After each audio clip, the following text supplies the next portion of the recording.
अमर बुद्धी न जाणे आणि जाणे ही त्यास तो अपार शुद्ध परमात्मा मीच्यासे स्वरूप समुद्रावरती जणू तरंग ब्रह्मा विष्णू महेश गणपती सूर्य चंद्र वरुण यम मिरविती देवी कुबेर ही तैसेची जो सर्वज्ञानी दयाघन मुनी हृदयी ज्याचे करीती ध्यान त्याचे बुद्धी उपाधी करुण मिथ्या भान मदची माझे होतसे ज्याच्या अज्ञानी भाषे जगत जसा दोरीवरी परी दोही ठाई ना सर्प जगत ते स्वतंत्र आणि स्वयं ब्रह्म मीच्याशे पुण्यपुरुषी सदैव निष्काम बोध प्राप्ती कारणी भजावा राम तो मीच्या आत्माप्त काम तरी नमन कोणा करावे म्या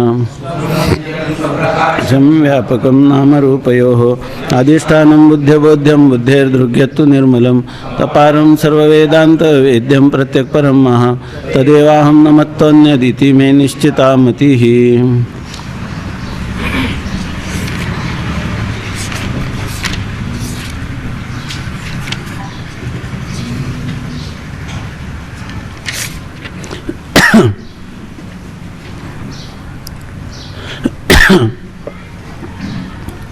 मंदांधकारात रज्जूवर 6 जणांना भास झाला, बरोबर आहे का? 5 जणांना झाला, 5 जणांना. 6व्याला होऊ शकतो का? होऊ शकतो, आहे की नाही? 6वा पण त्याच्यात आला की नाही? आला. परंतु 5 जणांच्या ज्या रीती आहे त्या सदोष आहे. कोणकोणत्या?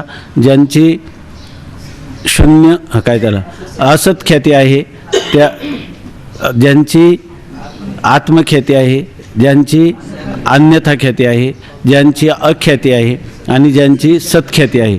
ही 5ही मतं चुकीची आहेत. तर ह्यांचं स्पष्टीकरण पुरेसं पडत नाही, किंबहुना ते असंगत आहे. तर तो म्हणतो 6वा जो आहे तो म्हणतो ही सगळी मतं असंगत आहे, फक्त वेदांताचंच मत ह्या रज्जू सर्पाच्या स्पष्टीकरणाविषयी संगतवार आहे किंवा सुसंगत आहे. तर सुसंगत आहे म्हणजे काय आहे? तर म्हणतात त्याची अनिर्वचनीय ख्याती. अनिर्वचनीय ख्यातीनं ती त्याची संगती लागते. पण अनिर्वचनीय शब्दाचा व्याकरण दृष्टीनं अर्थ होतो ज्याची काही संगती सांगता येत नाही, आणि त्या ख्यातीचं नाव काय आहे? अनिर्वचनीय. आणि ही ख्याती सर्वात श्रेष्ठ आहे असं म्हणणं हे ऐकल्याबरोबर बरोबर वाटत नाही. तेव्हा तो म्हणतो की अनिर्वचनीय ख्याती ह्या शब्दाचा अर्थ तुम्ही लक्षात घ्या. ख्याती शब्दाचा अर्थ आहे जसं भान किंवा जशी प्रतीती होते त्याचं तशा प्रकारचं कथन करणं. ते कथन करत असताना अनिर्वचनीय ख्याती शब्दप्रयोग का केला किंवा ही परिभाषा का योजली त्याचं कारण तो सांगतो की प्रतीतीला येणारा जो सर्प किंवा प्रतीतीला येणारं जे रजत म्हणजे शुक्तीवर प्रतीतीला येणारं रजत किंवा रज्जूवर प्रतीतीला येणारा जो सर्प त्याला सत म्हणता येत नाही, कारण अधिष्ठान रज्जू ज्ञानानंतर त्याचा बाध होतो. त्याला असत म्हणता येत नाही, कारण वंध्यापुत्राप्रमाणे असत पदार्थ किंवा शून्यरूप पदार्थ प्रतीतीला येत नाही आणि ह्याची मात्र प्रतीती येते, म्हणून त्याला असत म्हणता येत नाही. त्याला सदसत असंही म्हणता येत नाही, कारण सत आणि असत हे 2 परस्पर विरोधी धर्म एका अधिकरणात एक समवायावत छेदे करून राहू शकत नाही. म्हणून आम्ही याचा प्रकार सांगतो सत आणि असत याहून विलक्षण अनिर्वचनीय मिथ्या या अर्थाने आमचा अनिर्वचनीय शब्दाचा प्रयोग आहे. तर मग आता ठीक आहे, तुमची ख्याती जी आहे ती सुसंगत आहे किंवा श्रेष्ठ आहे असं तुम्ही प्रतिपादन करता. पण नाही प्रतिज्ञा मात्रेण वस्तुसिद्धी. त्या ठिकाणी आता तुम्ही आम्हाला स्पष्टीकरण करून सांगा. आमच्या सगळ्यांच्या मतं तर खंडित झाली. आता आम्ही तुला विचारतो का तो रज्जूवर सर्प भासला कसा? तर त्याचं त्यांनी पाठीमागं सांगितलं की रज्जू स्वरूपाचं विशेष रूपाने अज्ञान आणि सामान्य रूपाने ज्ञान असतं, किंवा रज्जूचं सामान्य रूपाने ज्ञान आणि विशेष स्वरूपाने अज्ञान असतं, आणि त्या अज्ञानापासून सर्प उत्पन्न होतो. कोणत्या? रज्जूच्या विशेष स्वरूपाच्या अज्ञानापासून जो सर्प उत्पन्न होतो कसा होतो? तोही अनिर्वचनीय सर्पाची उत्पत्ती होते असं सांगितलं. मग आता ते सांगतात की हा जो अनिर्वचनीय सर्प उत्पन्न होतो त्या सर्पाच्या उत्पत्तीचा प्रकार कसा आहे, म्हणजे ते सर्पाची उत्पत्ती कशी होते. या पहिली गोष्ट अशी की जर सर्प उत्पन्न होत असेल तर कोणताही पदार्थ उत्पन्न होण्यासाठी त्याच्या कारणांचा समुदाय एकत्र आला पाहिजे. म्हणजे सर्पाची उत्पत्ती सांगायची झाली तर सर्पाच्या उत्पत्तीसाठी लागणारी सामुग्री तुम्हाला सांगितली पाहिजे. तर त्याला तो सांगतो की ती सामुग्री मी तुम्हाला सांगतो, परंतु अगोदर कोणत्याही पदार्थाचं ज्ञान रज्जूवर सर्पाचं ज्ञान झालं की नाही नंतर समजा अधिष्ठानाचं ज्ञान झाल्यावर तो बाधित ठरू किंवा तो खरा असो, परंतु पहिल्यांदा त्या सर्पाचं ज्ञानच कसं झालं? सर्पाचं म्हणजे कोणत्या, जो कल्पित पदार्थ आहे, रज्जूवर सर्प कल्पित आहे आणि त्या कल्पित सर्पाचं ज्ञान कसं होतं याचं आम्ही तुम्हाला स्पष्टीकरण करून सांगणार आहोत. पण त्याच्या अगोदर कोणताही ईश्वर निर्मित किंवा जागृत अवस्थेमध्ये प्राप्त आपल्याला प्रतीतीला येणारा पदार्थ, त्याचं ज्ञान होण्याची प्रक्रिया काय आहे ती आम्ही तुम्हाला अगोदर सांगतो. आणि ती प्रक्रिया एकदा का तुमच्या लक्षात आली की मग तुम्हाला ह्या रज्जूवर सर्प कसा भासतो हे ध्यानी येण्यासाठी अत्यंत सुलभ होईल. तर ते सांगण्यासाठी तो सांगतो की पहिल्यांदा घटपटादी पदार्थाचं म्हणजे व्यावहारिक पदार्थांचं ज्ञान कसं होतं. रज्जूवर भासणारा सर्प हा प्रातिभाषिक सत्तेतला आहे, त्याचं ज्ञान कसं होतं हे आपण नंतर पाहू. पण अगोदर कोणत्याही पदार्थाचं जो पदार्थ ईश्वराने निर्मित केलेला आहे किंवा जागृत अवस्थेत ज्या पदार्थांचं आपल्याला ज्ञान होतं त्या पदार्थाच्या ज्ञानाची रीती काय आहे हे पहिल्यांदा सांगतो. म्हणजे थोडक्यात पदार्थ ज्ञानाची रीती तुम्हाला समजावून सांगतो असं तो सिद्धांत पक्ष किंवा श्रीगुरू शिष्याला सांगतात. आणि ती रीती कोणती आहे तर कोणत्याही पदार्थाचं ज्ञान होण्याचं साधन कोणतं आहे? अंतःकरण. ऐक ना, अंतःकरण म्हणजे आतलं ज्ञानाचं साधन. बरं, त्या आतमध्ये असून उपयोग नाही, घटपटादी पदार्थ बाहेर आहेत म्हणजे त्या अंतःकरणाला बाहेर जायला पाहिजे, म्हणजे त्या अंतःकरणाचा परिणाम व्हायला पाहिजे. बरोबर ना. अंतःकरणाचा परिणाम जेव्हा होतो तेव्हा त्याला काय म्हणतात? वृत्ती. अंतःकरणाचा परिणामालाच वृत्ती असं म्हणतात. परंतु ती वृत्ती जड आहे, आहे की नाही. त्या वृत्तीनं काय करून दिलं पाहिजे? ज्ञान करून दिलं पाहिजे. म्हणून त्याला म्हणतात की अंतःकरणाचा प्रकाशक असा जो परिणाम, ती वृत्ती. बरोबर ना. म्हणजे त्या आस्ती हेतूला, आस्ती व्यवहाराला हेतू म्हणजे आस्ती व्यवहाराला हेतू असा जो अंतःकरणाचा प्रकाशक परिणाम. आस्ती म्हणजे अमुक एक पदार्थ आहे, ऐक ना, असा व्यवहार होण्यासाठी जे कारण असणारं. बरोबर आहे ना. आस्ती व्यवहाराला म्हणजे आस्ती म्हणजे हा पदार्थ आहे, घट आहे, असा आस्ती व्यवहाराला हेतू म्हणजे कारण असणारा आणि अंतःकरणाचा प्रकाशक असा जो परिणाम आहे त्याला काय म्हणतात? वृत्ती. बरोबर ना. मग अशा प्रकारची जी अंतःकरणाची वृत्ती म्हणजे अंतःकरणाचा झालेला परिणाम, म्हणजे ते अंतःकरण कुठं जायला पाहिजे तर घटदेशापर्यंत जायला पाहिजे. म्हणजे ते जाण्यासाठी त्याला कोणतं तरी द्वार पाहिजे. मग त्यासाठी सांगतात की अंतःकरणाचा प्रकाशक परिणाम की जो आस्ती व्यवहाराला हेतू असा असणारा तो, हे काही लक्षात घ्यायचं नाही. आता फक्त एवढंच घ्या की अंतःकरणाची जी वृत्ती आहे ती वृत्ती नेत्रेंद्रियाच्या द्वारा घटादी देशापर्यंत जाते आणि त्या घटावर दोन आवरणं असतात. एक असतं अंधकाराचं आवरण आणि दुसरं असतं अज्ञानाचं आवरण.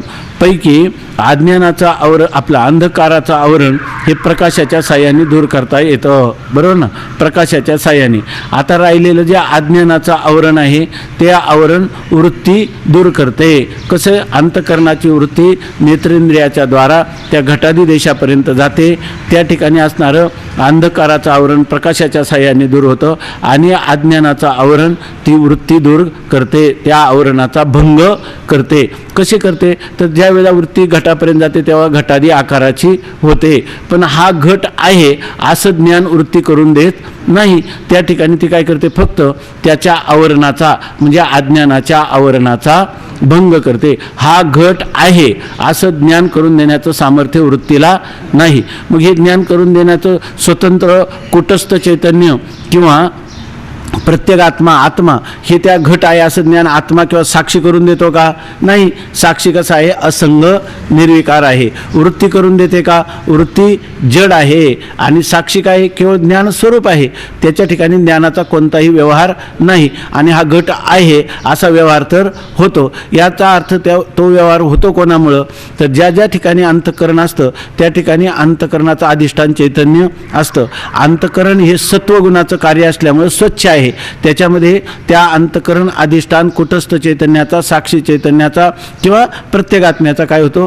प्रकाश किंवा प्रतिबिंब त्याच्यामध्ये पडतं आणि मग त्यालाच आपण काय म्हणतो? चिदाभास असं म्हणतो. त्याचं दुसरं नाव काय आहे? फल असं त्याचं दुसरं नाव आहे. त्या चिदाभास काय करतो? ज्या वेळेला अंतःकरणाची वृत्ती घटाकार होते त्यावेळेला त्याच्यामध्ये असणारा चिदाभास सुद्धा घटाकार होतो की नाही? कारण जिथं जिथं अंतःकरण तिथं तिथं चिदाभास. जिथेही अंतःकरणाची वृत्ती असेल ती अंतःकरणाची वृत्ती तिच्या अधिष्ठान चैतन्याचं प्रतिबिंबाला ग्रहण करणारच, आणि मग ती काय करते, हा घट आहे असं ज्ञान करून देते. म्हणजे आता पुन्हा पहा, अंतःकरणाची वृत्ती, घटाचं ज्ञान कसं होतं तर अंतःकरणाची असणारी जी वृत्ती ती नेत्रेंद्रियाच्या द्वारा घटादी देशापर्यंत जाते. घटावर 2 आवरणे असतात, एक अंधकाराचं आवरण आणि दुसरं अज्ञानाचं आवरण. त्यापैकी ही अंतःकरण वृत्ती जेव्हा घटादी देशापर्यंत जाते त्यावेळेला ती घटाकार होते. म्हणजेच घटाकार झाली याचा अर्थ अज्ञानाचं आवरण तिनं काय केलं, दूर केलं, भंग केलं, आणि त्या अंतःकरण वृत्तीमध्ये असणारा जो चिदाभास तो हा अयम घटा, हा घट आहे अशा प्रकारचं ज्ञान करून देतो. आपल्याला कालच सांगितलं होतं की हे जे आता सध्या संगणक क्षेत्रामध्ये किंवा कॉम्प्युटरच्या विश्वामध्ये सर्वात जागतिक कीर्तीचे असणारे जे आपले भटकर सर आहेत ना, त्यांनी सांगितलं की या ग्रंथामधली जी पदार्थ ज्ञानाची रीती आहे ही इतकी निर्दोष आहे. त्याच्यासाठी मनुष्याला ज्ञान होतं म्हणजे काय होतं असं त्यांना सारखा विचार त्यांच्या मनात यायला लागला. आणि त्याच्यासाठी त्यांनी, आता लोक म्हणतात की हे मेंदूमध्ये काही केंद्र आहेत, ज्या केंद्रामध्ये हे ज्ञान होतं. कुठं स्मृतिशक्ती असते, कुठं मेधाशक्ती असते, कुठं आपल्याला त्या ज्ञानाचं आकलन शक्ती असते. अशा प्रकारचे ठिकठिकाणी केंद्र आहेत. आधुनिक भरपूर संशोधन चालले. जर एखाद्या केंद्रामध्ये किंवा समजा तुमच्या स्मृतिशक्तीचं जे केंद्र आहे तर त्याच्यामध्ये जर विकार निर्माण झाला, समजा त्या ठिकाणी तुम्हाला ब्रेन ट्यूमर झाला, तर तुम्हाला स्मरणशक्ती लगेच जाते, किंवा तुम्हाला आठवत नाही. अशा प्रकाराने जे जे काही त्याला म्हणतात की पहिल्यांदा त्यांनी ॲनाटॉमी म्हणजे त्या अवयवांची रचना पाहिली. डोळ्याला ज्ञान होतं, दिसतं म्हणजे काय, रूपाचं ज्ञान होतं, ते प्रक्रिया घडते कशी. तुम्हाला कानाला ऐकू येतं म्हणजे त्या श्रोतेंद्रियामध्ये ऐकण्याची प्रक्रिया कशी घडून येते याविषयी पहिल्यांदा त्याचे जे मूळ शरीराचे अवयव आहेत, उदाहरणार्थ श्रोतेंद्रिय किंवा या ठिकाणी नेत्रेंद्रिय, याचं जे काही ॲनाटॉमी त्याला म्हणतात शरीर रचना, त्या सगळ्या शरीर रचनेचा त्यांनी अभ्यास केला. तो इतका केला की MBBS किंवा शरीर रचना शिकणारे जे विद्यार्थी त्यांच्यापेक्षा सखोल ग्रंथाचं त्यांनी अध्ययन केलं. नंतर त्याच्याबरोबर फिजिओलॉजी म्हणजे शरीर क्रिया विज्ञान कसं आहे याच्यासाठी त्यांनी अभ्यास केला. त्याच्यानंतर कुठं काय विकृती झाली तर हे कशी ह्या क्रियेमध्ये बाध येतो यासाठी त्यांनी पॅथॉलॉजी म्हणजे त्याला काय म्हणतो विकृती विज्ञान, त्या विकृती विज्ञानाचा अभ्यास केला. तरी त्यांना याचं शास्त्रीय स्पष्टीकरण झालं नाही. आता आपल्याला ह्या गोष्टी माहीत नसतात, शरीर क्रिया किंवा शरीर रचना, परंतु हे सगळं केल्यानंतर त्यांचं समाधान होईना. ते जगभर हिंडतात. त्यामुळे त्यांनी अनेक प्रकारच्या ह्या शारीर तज्ज्ञांच्या बरोबर चर्चा केली, परंतु त्यांचं कुठंच समाधान झालं नाही.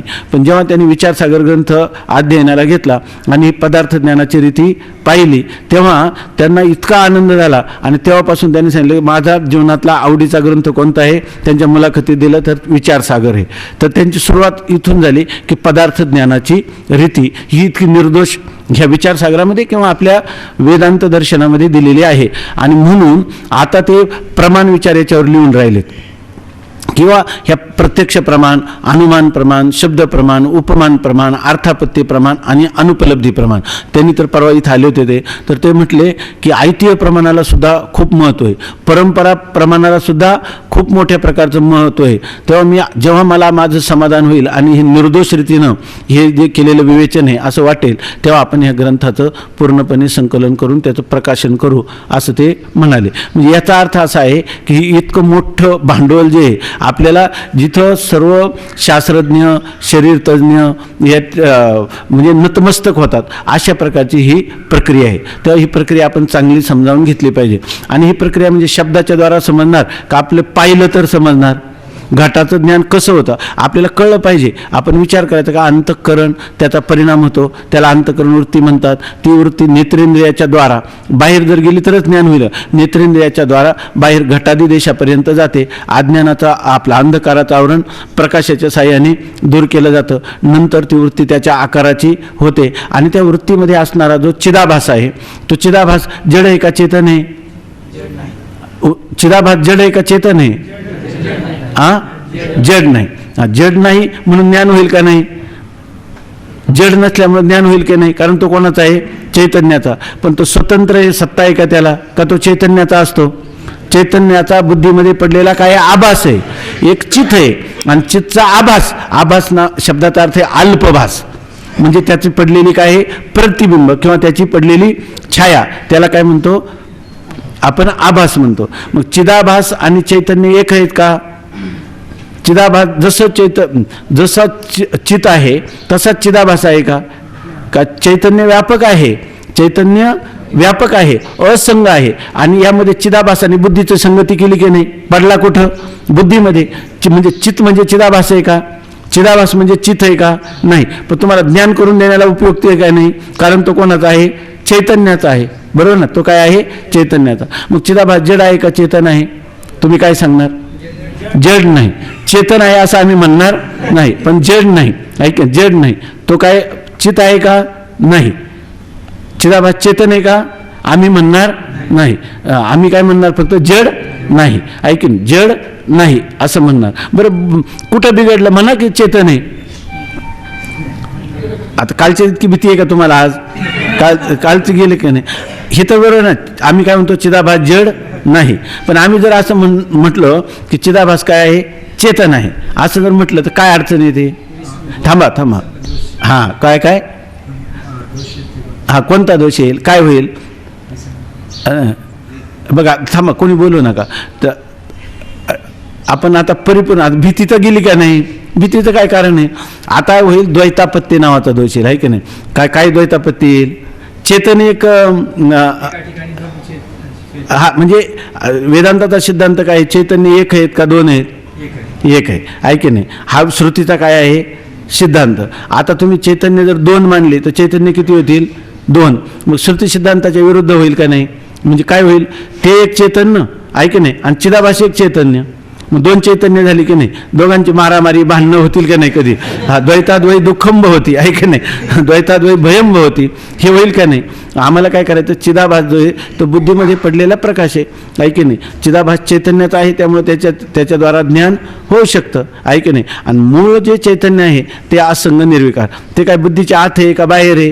ते बुद्धीच्या आतही आहे, बुद्धीच्या बाहेरही आहे, बुद्धीच्या मध्ये आहे. आणि खरं पाहिलं तर बुद्धी त्याच्यावर काय आहे? आद्यस्त आहे. मग त्याच्यामध्ये आत आहे का बाहेर आहे का? असं काहीच नाही. नांतम न मध्यम न बहिस्मरंतः कौपी न वंतः खलु भाग्यवंतः.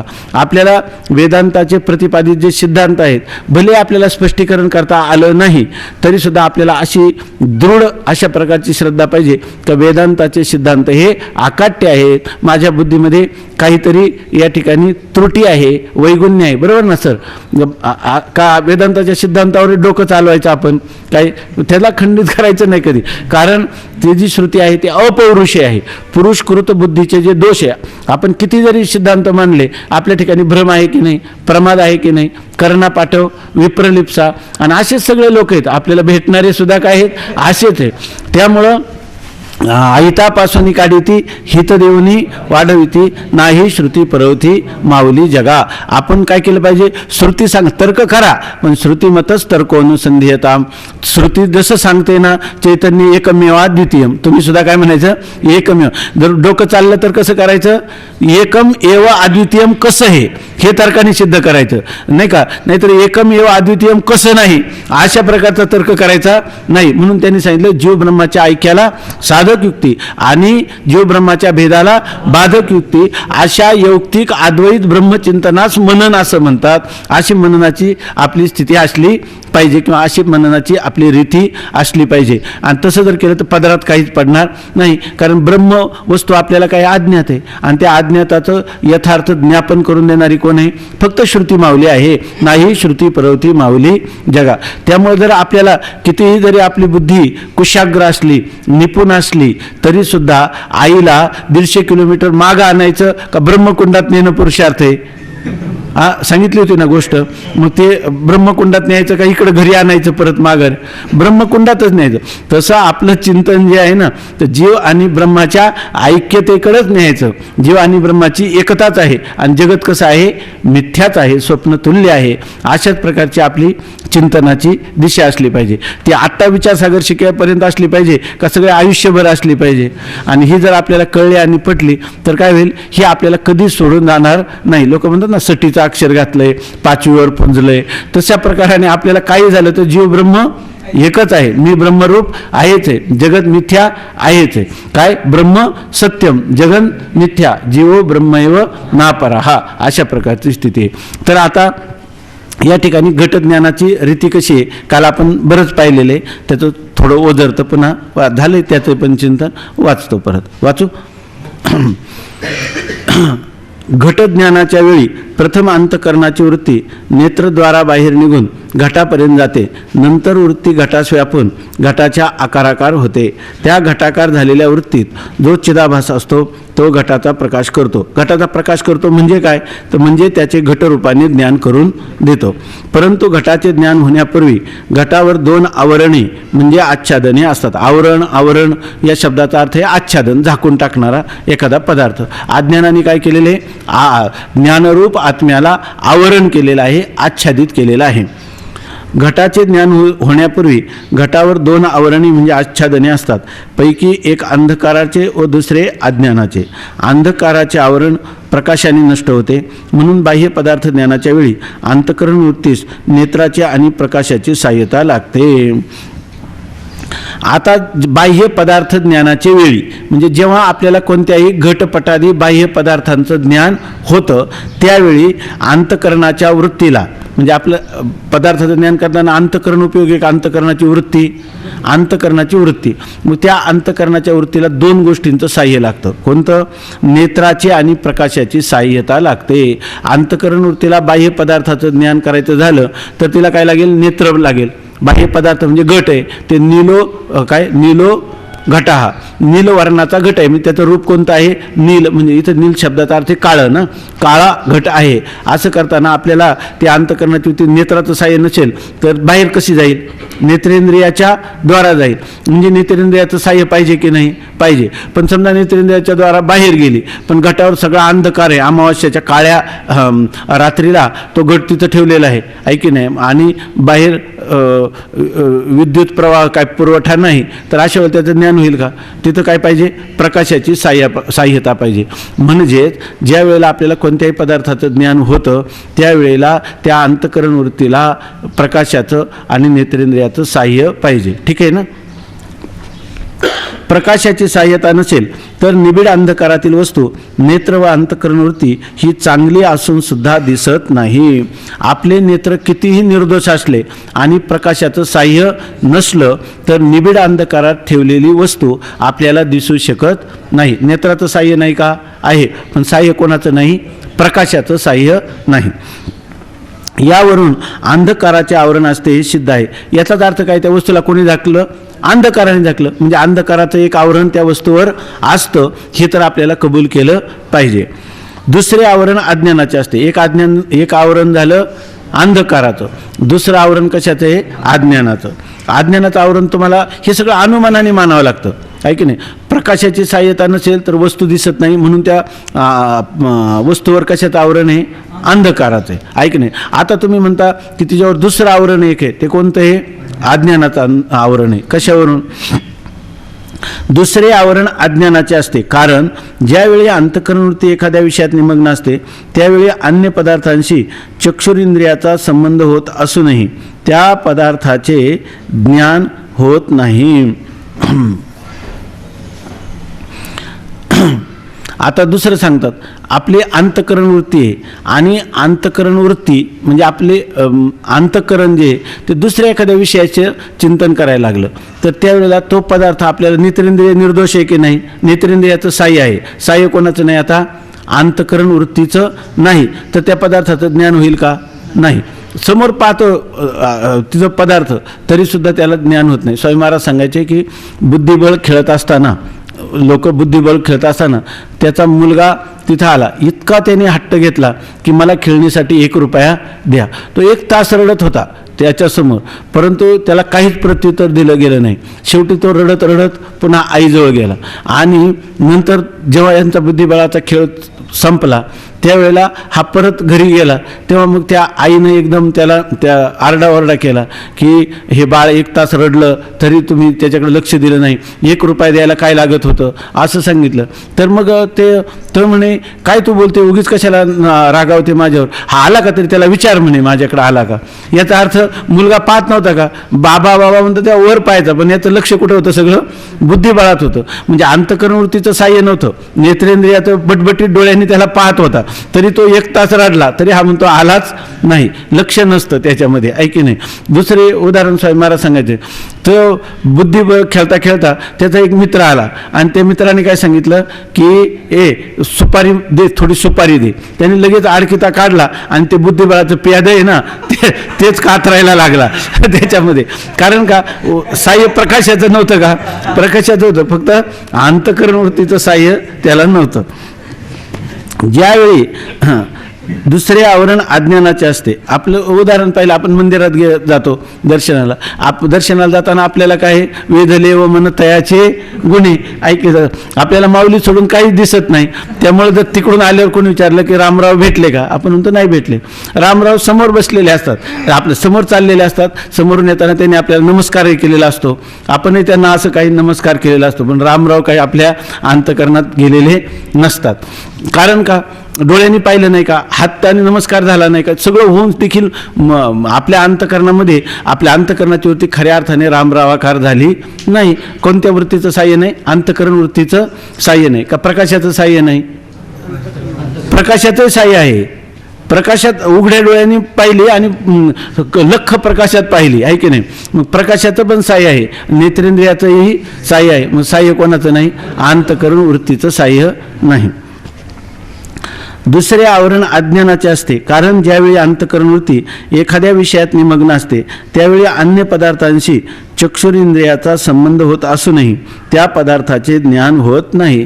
आपल्याला चक्षुरिंद्रियाचा जरी किंवा चक्षुरिंद्रिय एक उपलक्षण आहे, कोणत्याही इंद्रियाचा जरी संबंध झाला तरी सुद्धा आपल्याला त्या पदार्थाचं ज्ञान होत नाही. कारण इंद्रियाचा आणि विषयाचा संबंध झाला तरी अंतःकरणवृत्ती त्या इंद्रियांच्या द्वारा जेव्हा त्या पदार्थापर्यंत जाते आणि त्याच्या अज्ञानाच्या आवरणाचा भंग करते, त्यावेळेला त्या वृत्तीस्थ असणारा चिदाभास हा त्या पदार्थाचं ज्ञान करून देतो. तशी प्रक्रिया घडत नाही, म्हणून ज्ञान होत नाही असं सांगतं. तुका म्हणे, ते गवळण सांगते ना, तुका म्हणे असे जन नाही कान ते ठाई. तिथं कान त्या ठिकाणी नाही, कारण का नेत्रेंद्रियाचं आपलं श्रवणेंद्रियाचं तिला काही नाही, साह्यच नाही. खरं श्रवणेंद्रियाचं साह्य नाही का, तिचे कान म्हणजे अंतःकरण आहे, अंतःकरणाचंच काय नाही तिला. तिचं अंतःकरण काय आहे, तिचं अंतःकरण परमात्मा स्वरूपाच्या काय रंगलेवो येणे, वेधलेवो येणे, श्रीरंग रंगे, मी माझी अंगे हरपली, अशा प्रकारची तिची स्थिती झालेली आहे. म्हणून या ठिकाणी तिच्यावर त्याचा काही परिणाम होत नाही. इंद्रियाचा आणि विषयाचा संबंध झाला आणि अंतःकरणवृत्तीचं साह्य नसलं तर आपल्याला त्या विषयांचं ज्ञान होत नाही. स्वामी महाराज सांगायचे की एकाचा मुलगा मुंबईला कामाला होता आणि दुसऱ्याचाही मुलगा मुंबईला कामाला होता. तेव्हा त्यांनी काही निरोप तिकडून पाठवले होते. तर इकडून जाताना हा परत जायला निघाला तेव्हा त्या मित्राचे वडील त्याला सांगण्यासाठी आले की तू जातो त्याला सांग की तुझ्या ताईचं लग्न जमलं. त्याला त्याच्या गाडीची वेळ झाली होती, सामान आटोपत होता सगळं, तुझ्या ताईचं लग्न जमलं, बरं सांगतो. ते म्हणे आणखी असं सांग की काही दागिने कपडे वगैरे घेऊन ये, बरं सांगतो म्हणे. त्यांनी सांगितलं की यावर्षी इकडं भीषण दुष्काळ आहे, सांगतो म्हणे. पाण्याची फार टंचाई आहे, सांगतो. मग लग्नाला पाणी नको का ते त्याला व्यवस्थित सांग, बरं म्हणे सांगतो. मग त्यांनी सांगितलं की काय आहे, मुंबईला पाणी पुरवठा भरपूर आहे आणि तुम्ही त्याच्यामध्ये ज्या उपनगरात राहता तुमच्या घरासमोरच एक विहीर आहे, ती विहीर सुद्धा त्याला येताना आणायला सांग. म्हणला सांगतो. आता विहीर काय आणता येईल का इकडं त्याला, परंतु तो सांगतो म्हणतो म्हणजे काय, त्याच्या अंतःकरण त्याचे काही तो आहे. त्याला शंका आली का हा जे म्हणेल त्याला म्हणतो सांगतो, खरं ऐकतोच का नाही हा, म्हणून तो म्हणला विहीर इकडे घेऊन या. तो म्हणला घेऊन यायला सांगतो म्हटला. म्हणजे याचा अर्थ अंतःकरण वृत्तीचं साह्य नाही. समोर पाहतो की नाही, हा त्याच्या इंद्रिय शाबूत आहे की नाही, सगळं असून तरी ज्ञान झाले का त्या पदार्थाचं नाही. मग त्याला त्या ठिकाणी श्रवणेंद्रियाचं साह्य नाही का अंतःकरण वृत्तीचं साह्य नाही, अंतःकरण वृत्तीचं साह्य नाही.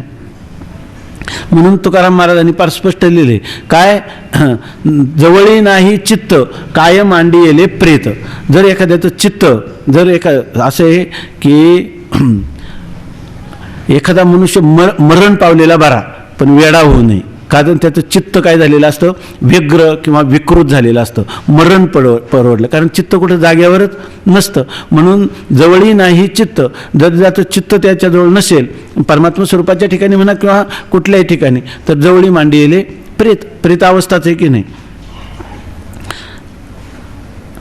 ज्यावेळी अंतःकरण वृत्ती एखाद्या विषयात निमग्न असते, त्यावेळी अन्य पदार्थाशी चक्षुरिंद्रियाचा संबंध होत असूनही त्या पदार्थाचे ज्ञान होत नाही. हा अनुभव बुद्धिबळे खेळण्यात निमग्न असणाऱ्याच्या ठिकाणी चांगला दिसून येतो. बुद्धिबळे खेळत असता आपला पुत्र आपल्यापुढे येऊन आपल्याजवळ काही मागत आहे किंवा कोणी मित्र आपल्यापुढे येऊन नमस्कार करून बसला आहे, त्याचे त्यास काही भान नसते. कारण त्याची सगळी बुद्धी काय आहे, बुद्धिबळाच्या ठिकाणी एकत्रित झालेली आहे. नेत्रसंबंध पुत्रमित्राशी झालेला असतो, परंतु अंतःकरणाची वृत्ती वजीर किंवा प्यादी यांच्या आकाराकार झालेली असते.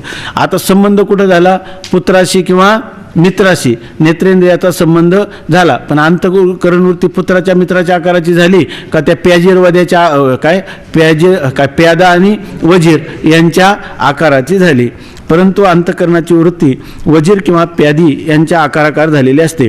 म्हणून इंद्रियाचा संबंध असला तरी पुत्रमित्रादी पदार्थाचे ज्ञान होत नाही.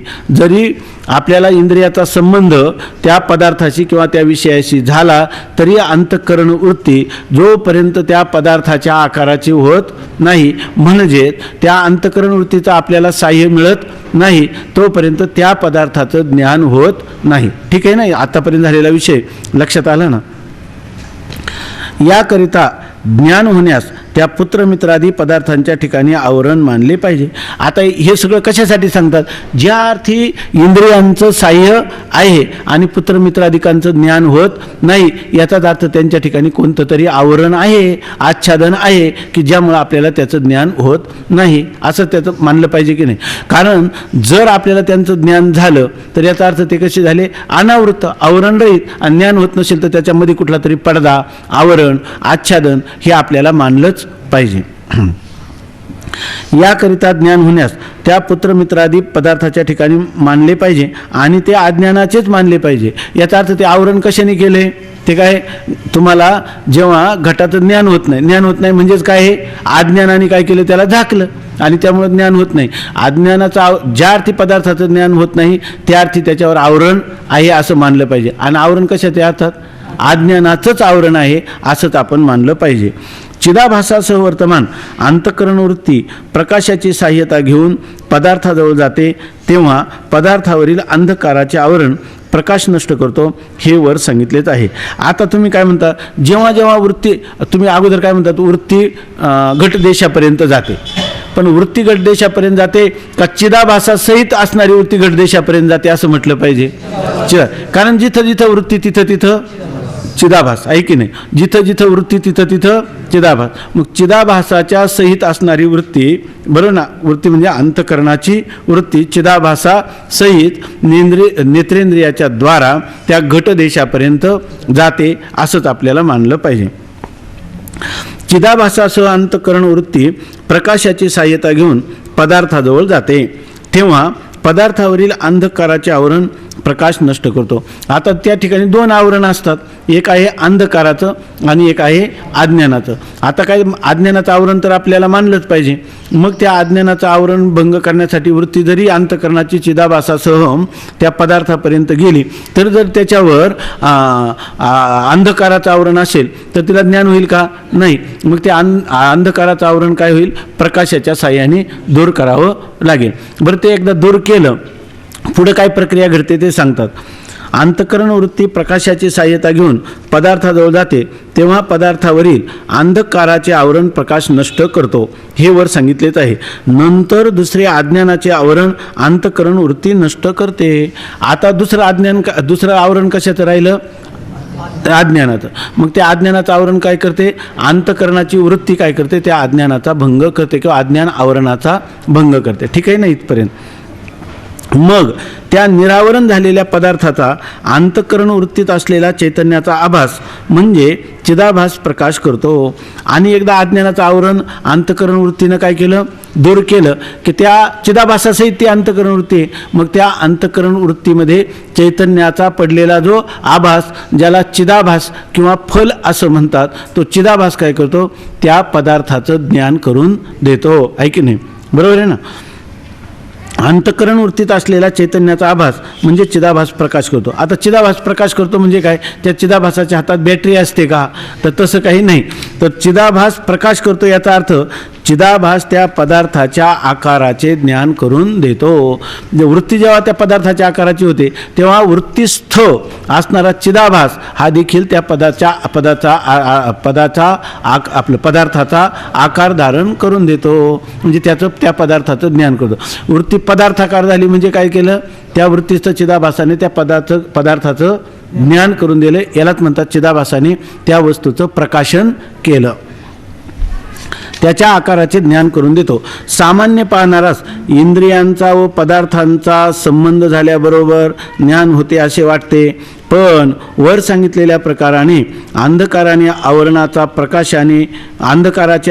प्रकाशाने व अज्ञानाच्या आवरणाचा अंतःकरण वृत्तीने नाश केल्याशिवाय चिदाभासाकडून पदार्थाचे ज्ञान होणे शक्यच नाही. बघा, ही पंक्ती चांगली समजावून घ्या. आपल्याला काय होतं व्यवहारात, आपण लगेच म्हणतो माझ्या डोळ्यांनी पाहिलं, तुला कधी दिसला, अहो जेव्हा समोर आला की लगेच मला ते दिसला. आपल्याला काय होतं, नेत्रेंद्रियाचा आणि त्या पदार्थाचा संबंध झाला की लगेच हा अमुक घट आहे असं ज्ञान होतं. असं आपल्याला काही भ्रम आहे. पण वास्तविक अशी प्रक्रिया घडत नाही. प्रक्रिया कशी घडते, तर त्या ठिकाणी जर अज्ञानाचं आवरण असलं तर ज्ञान होत नाही, जर त्या ठिकाणी अंधकाराचं आवरण असलं तर ज्ञान होत नाही. मग ही दोन आवरणं भंग झाल्याशिवाय ज्ञान होत नाही. याचा अर्थ या दोन आवरणाचा भंग कोण करतं, तर अंधकाराच्या आवरणाचा भंग प्रकाश करतो आणि अज्ञानाच्या आवरणाचा भंग वृत्ती करते. आणि मग वृत्तीस्थ असणारा चिदाभास हा त्या पदार्थाचा अमुक एक हा पदार्थ आहे, हा घट आहे, हा पट आहे असं ज्ञान करून देतो. ही प्रक्रिया घडते की नाही? पण जर सामान्य लोकांना विचारलं तर हे पटेल का, आपले हे वाटेल का ही प्रक्रियेची आवश्यकता, त्यात काय बसले तुम्ही इतका वेळ खर्च करत आहे काय? पदार्थाचं ज्ञान कधी होतं, डोळ्याच्या समोर आला आणि डोळ्याचा आणि त्या पदार्थाचा संबंध झाला की त्या पदार्थाचं ज्ञान होतं. आहे की नाही? परंतु जर समजा पदार्थाचा आणि इंद्रियांचा संबंध झाला म्हणजे काही ज्ञान होतच आहे का? अंतःकरण वृत्ती नसेल तर होत नाही, अंधकाराचं आवरण असेल तर होत नाही. याचाच अर्थ मध्ये दोन आवरणं आहेत, त्या आवरणांचा भंग करण्यासाठी अंतःकरण वृत्तीची आणि प्रकाशाची सहाय्यता लागते. आणि ती जेव्हा होईल तेव्हाच हा घट आहे असं ज्ञान होतं. ही पदार्थ ज्ञानाची काय आहे, खरी रीती आहे. सामान्य पाहणारास इंद्रियांचा व पदार्थाचा संबंध झाल्याबरोबर ज्ञान होते असे वाटते का खरंच तसं घडतं? वाटतं का? हा त्याचा भ्रम आहे. पण वर सांगितलेल्या प्रकाराने अंधकाराच्या आवरणाचा प्रकाशाने, मग यात खरं होतं काय, अंधकाराचा आवरणाचा कशाने, प्रकाशाने, आणि अज्ञानाच्या आवरणाचा अंतःकरण वृत्तीने नाश केल्याशिवाय, अज्ञानाच्या आवरणाचा अंतःकरण वृत्ती जोपर्यंत नाश करत नाही, अंधकाराच्या आवरणाचा जोपर्यंत प्रकाश नाश करीत नाही, तोपर्यंत चिदाभासाकडून पदार्थाचे ज्ञान होणे शक्यच नाही. जरी अंतःकरण वृत्ती चिदाभास असला म्हणून काही त्याला त्या पदार्थाचं केवळ ज्ञान होईल असं नाही. त्यासाठी अज्ञान आणि अंधकार यांच्या आवरणाचा नाश झाल्याशिवाय चिदाभासाकडून हा घट आहे किंवा हा एक अमुक पदार्थ आहे असं त्याला कधीही ज्ञान होणं शक्य नाही. ठीक आहे ना? हा आवरण नाशाचा बुद्धीचा व्यापार फारच अल्पकालात होतो म्हणून तो लक्षात येत नाही, एवढेच. मग हे तुम्ही म्हणा असंच घडतं तुमचं म्हणणं, तर मग सगळ्या लोकांना हे लक्षात आलं पाहिजे ना. आम्हाला सगळ्यांना एक बहुमत जरी घेतलं आहे की नाही, तर ते हे निश्चित आहे, इंद्रिय आणि विषयाचा संबंध झाला की ज्ञान होतं. हे सगळ्यांना पटतं की नाही? सगळ्यांना हे मान्य आहे की नाही? पण तुमचं म्हणणं मान्य नाही. तुम्ही एवढा मोठा लांब अशा प्रकारची प्रक्रिया सांगता, ही काय आम्हाला मान्य नाही. बरं, मान्य केली असते आम्ही, पण आम्हाला जसं नेत्र, इंद्रिय आणि विषय यांचा संबंध झाल्यावर ज्ञान झालं, हे आम्हाला लगेच कळलं की नाही? बरोबर. नेत्र इंद्रियाचा संबंध पदार्थाशी झाल्याबरोबर हा घट आहे असं झालं, हे सगळ्यांना आम्हाला कळलं. तुमच्या म्हणण्याप्रमाणे समजा घडत असलं तर आम्हाला काय कळायला पाहिजे? बघा, आता अंतःकरणाची वृत्ती आहे की नाही नेत्रेंद्रियाद्वारा बाहेर घटापर्यंत चाललेली आहे. आता या ठिकाणी आपला अंधकाराच्या आवरण प्रकाशाच्या साह्याने कसे दूर होत आहे, अंतःकरण वृत्ती आवरणाचा अज्ञान आवरणाचा भंग करत आहे. ही क्रिया कशी क्रमाक्रमाने चाललेली आहे. पहिल्या सेकंदाला अंतःकरण वृत्ती आहे की नाही नेत्रेंद्रियापर्यंत आली, नंतर दुसऱ्या सेकंदाला बाहेर पडली, तिसऱ्या सेकंदाला त्याच्या आकाराची झाली, मध्ये चौथ्या तिसऱ्या सेकंदात अंधकाराचं आवरण दूर झालं. अशा प्रकारचे सेकंदानी पळानी किंवा एक तासाने मिनिटाने असा त्याचा अनुभव येतो का आपल्याला? नाही. ही क्रिया इतकी वेगात घडते की आपल्याला एवढं वाटतच नाही. इंद्रिय विषयाचा संबंध आणि ज्ञान वास्तविक सगळं घडतं का नाही? सगळं घडतं, पण ते इतक्या अल्प काळात घडतं की माणसाला हे लक्षात देखील येत नाही. अशा प्रकारचे काय भिंगोरी निधी हे पडली ते भूमीशी जेवी जडली. बघा, हे इतकी वेगाने प्रक्रिया ते तैसा वेगातिशयो भुली हेतू होय. बरोबर ना?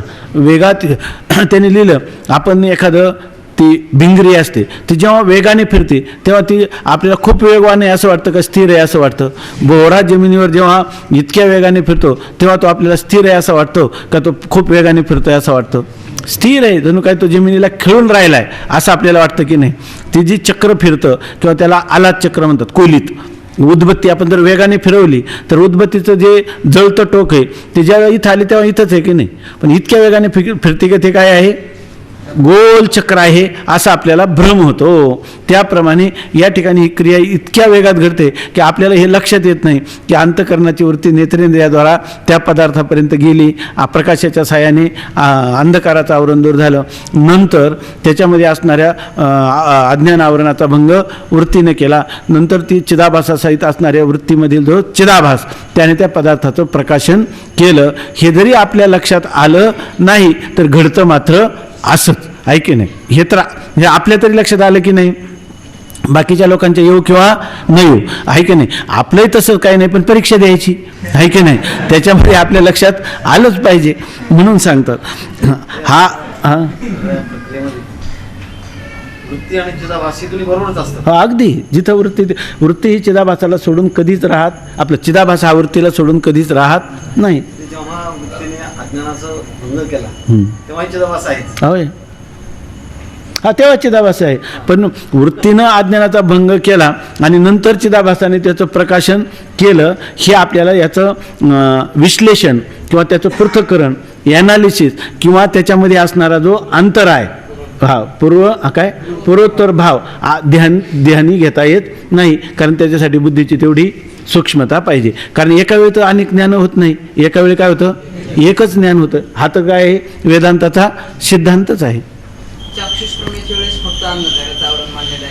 नाही सगळ्या ठिकाणी कशाला म्हणणार? इथं नेत्र चाललंय म्हणून सांगितलं. सगळं आता स्पर्शाचं जर स्पर्श एखाद्या वस्तूचा स्पर्श आहे आपल्याला तर त्याचं ज्ञान होतं, त्यावेळेला त्याच्यावर तुम्ही म्हणणार अज्ञानाचं आवरण आहे, अंधकाराचं आवरण आहे. आता तिथं कुठं अंधकाराचं काय? आंधळ्या माणसाला अंधकारामध्ये बर्फ लावला तरी त्याला बर्फाचं ज्ञान होईल का नाही? आहे की नाही? मग तिथं कुठं तुम्हाला तिथं पण बॅटरी न्यायला पाहिजे असं काही नाही. हां, ते गुलाबराव महाराजांचं सांगतात, ते रात्रीचं आहे ना, जेव्हा प्रवास करायचे गावात माधानला तेव्हा ते हातात कंदील घेऊन चालायचे. तर मग ते एकाने विचारलं, तुम्हाला कंदील घेऊन कशाला चालायचं? तुम्ही कंदील घेऊन कशाला चाल? हे तर तुम्हाला प्रखर प्रकाशात दिसत नाही आणि तुम्ही हे घेऊन कशासाठी जाता राहते? ते म्हणे तसं नाही, मला कोणी एखाद्या डोळस माणसाने आदळू नये, त्याला मी दिसावं म्हणून. असं मला जरी तो दिसला नाही तर त्याला काय करावं? मी दिसावं. अंधकाराचं आवरण दूर होणे आणि त्या पदार्थाचं ज्ञान होणे या पूर्वोत्तर भाव नाहीच आहे ना? असं नाही, पूर्वोत्तर भाव आहे पण अति अल्प काळात होतं, सूक्ष्म आहे म्हणून लक्षात आहे. मग तर काय सगळी ज्ञान काय झाली? एकाच वेळेला झाली. एकाच वेळेला सगळी नाही. मी जेव्हा मला हे घटाचं ह्या पुस्तकाचं ज्ञान होतं तेव्हा मला ह्याचं पदार्थाचं ज्ञान नाहीच. त्याच्यात ती दोन ज्ञान आहे. काय? घटाचं ज्ञान होणं आणि पुस्तकाचं ज्ञान होणं ही ज्ञान दोन आहे. हां, पण अंधकाराचं जाणं आणि त्या वस्तूचं ज्ञान होणं हे दोन्ही घटना एकच आहे, फक्त नावं दोन आहे. अंधकाराचं अंधकाराचं जाणं आणि प्रकाश हे युगपत होतं हे आम्हाला मान्य आहे, पण ही जेव्हा पदार्थाच्या ज्ञानाची प्रक्रिया घडते तेव्हा ती एकदम क्रमाक्रमाने होते, पण त्याच्यातलं अत्यंत अल्प काळाचं व्यवधान आहे. काल त्यांनीच सांगितलं. आता तुम्ही काय म्हणता, 100 कमळाच्या पाकळ्या आहेत आणि त्याच्यातून तुम्ही सूचीनं त्याचा वेध घेतला. तुम्ही काय म्हणता 100 पाकळ्यांचं एकाच वेळेला छेदन किंवा भेदन ह्या सुईनं केलं. मग वास्तविक आपण बरोबर आहे का नाही म्हणू? बरोबर आहे. कारण 1 सेकंद सुद्धा लागला नाही 100 पाकळ्याला, तरीसुद्धा एक पाकळीचं छेदन केल्यावर दुसऱ्या पाकळीचं झालं की नाही, दुसरीचं केल्यावर तिसरीचं झालं की नाही. अत्यंत सूक्ष्म असं व्यवधान त्याच्यामध्ये मानलंच पाहिजे. पाकळ्या 2 आहेत ना, म्हणून ते व्यवधान मानता येतं. हां पण अंधकाराचं जाणं, हां हां पदार्थाचं ज्ञान होणं, हां हे म्हणायला वाक्य दोन्ही पण एकच आहे. पाकळ्या 2 असतात. अहो, अंधकाराचं आवरण जरी दूर झालं तरी लगेच पदार्थाचं ज्ञान होईल असं नाही. किती वेळाने होऊ शकेल? अंधकाराचं जरी आवरण दूर झालं तर किती वेळाने तुम्हाला त्या अंधकाराचं आवरण दूर झाल्यानंतर अज्ञानाचं आवरण दूर व्हायला किती वेळ लागेल असं सांगता येत नाही. तुम्हाला तत्क्षणी पण होईल. तत्क्षणी म्हणजे त्याच्या अव्यवहित उत्तरक्षणी होईल, किंवा त्याच्यानंतर त्याच्या व्यवहित अशा काही महिन्यांनी होईल, किंवा होणार सुद्धा नाही. कारण पुन्हा तुमची वृत्ती तदाकार झाली पाहिजे ना, तेव्हा तुम्हाला ज्ञान होईल ना. जरी आता हा वस्तू प्रकाशात आहे, आता याला काय झाकलं का कधी अंधकाराने, तरी सगळ्यांना ज्ञान होईल का ह्या वस्तूचं?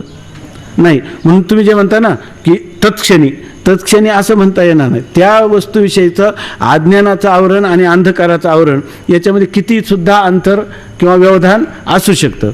नाही, तुम्हाला मला म्हणायचं आहे. अंधकाराचं आवरण नाही म्हणायचं, मला अज्ञानाचं जाणं आणि त्या पदार्थाचं हा ही गोष्ट मान्य आहे. ही गोष्ट मान्य आहे. आवरण भंग झालं. तर भाव जेव्हा म्हणाले ना तेव्हा मला अहो, हे पदार्थ ज्ञानाची रीती चालली, तिथं स्वयंप्रकाश चैतन्याचं चाललंय.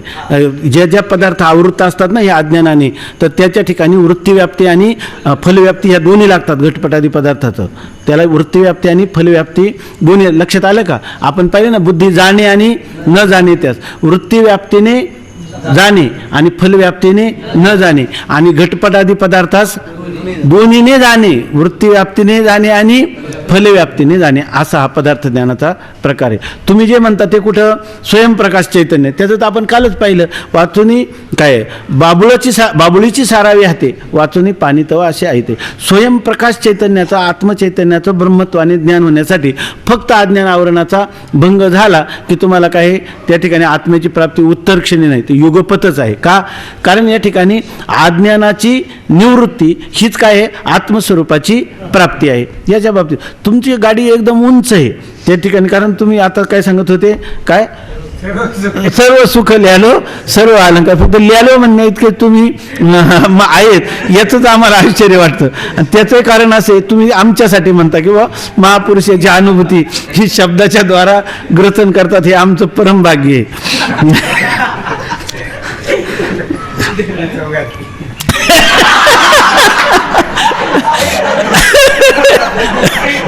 अहो, तुमचा आत्मा तसाच नाही का?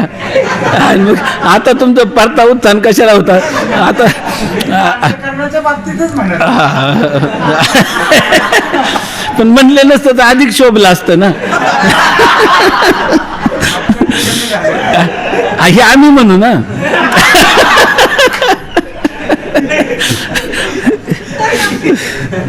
तर काय माऊलीची ओळी आहे ना त्या, नाही हे हे लोकी येऊनी म्हणावे, हा ठाणोरियाचे मवावे आणि की घाय. जो युद्धावर निघालाय ना, तर पेशे निसले की नागवे, हे लोकी हा वेडा मनुष्य आहे, हा वस्त्रधारी आहे का वस्त्रविहीन आहे, तो सांगत असतो का? तो सांगते तर लोक ठरवतात, आहे की नाही? तसं आम्ही ठरवू. ठाणोरियाचे मवावे आणि की घाय. ठाणोरी म्हणजे ज्याला जखमा झालेला, युद्धावर निघालेला जो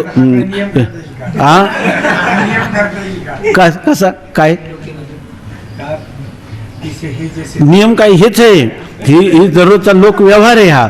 तो जर माणूस येऊन सांगायला लागला, अहो मी वेडा आहे, बघितलं का मी कपडे घातले का, असं म्हटलं तर तो वेडा आहे का शहाणा आहे? शहाणा आहे, ऐक नाही. सांगू शकतो ना. मग आम्ही तेच सांगितलं, आमचं परम भाग्य आहे सांगणार आम्हाला. आम्ही तेच सांगितलं ना. जो मनुष्य युद्धावर जखमी झाला युद्धामध्ये, तर त्या माणसाला ज्या काही जखमा झालेल्या आहेत तो मोजतो का? आता हे गोळे आले इथे एक तो लढूच शकणार नाही. लोकांनी म्हणायचं की याला एवढ्या जखमा झाला तरी हा शूरवीर या लढत आहे. तसं या ठिकाणी आपले लक्षणं किंवा बाह्य व्यवहार ह्याच्याविषयी त्याला कोणत्याच प्रकारची जाणीव नाही. तो स्वमहिम्ने प्रतिष्ठा. पण तो आपल्या इतर साधकांना सिद्धाचं पुरुष हे दीपस्तंभाप्रमाणे असतं म्हणून ते वर्णनीय आहे. म्हणून आम्ही त्यांना अग्रस्थानी मान देतो. अनिर्वचन काय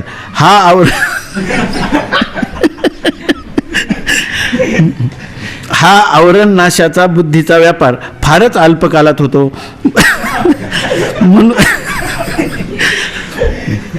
म्हणून तो लक्षात येत नाही. एवढेच फार लक्षात आलं ना. आता अल्पकालात हा व्यवहार होतो. याला कालाचं व्यवधान मानलंच पाहिजे. ज्ञानाचं सुद्धा लोक जेव्हा म्हणतात ना तेव्हा ते पंचदशीकार म्हणतात कालेन परिपच्यन्ते कृषिकार असं तिथं सुद्धा सांगतात.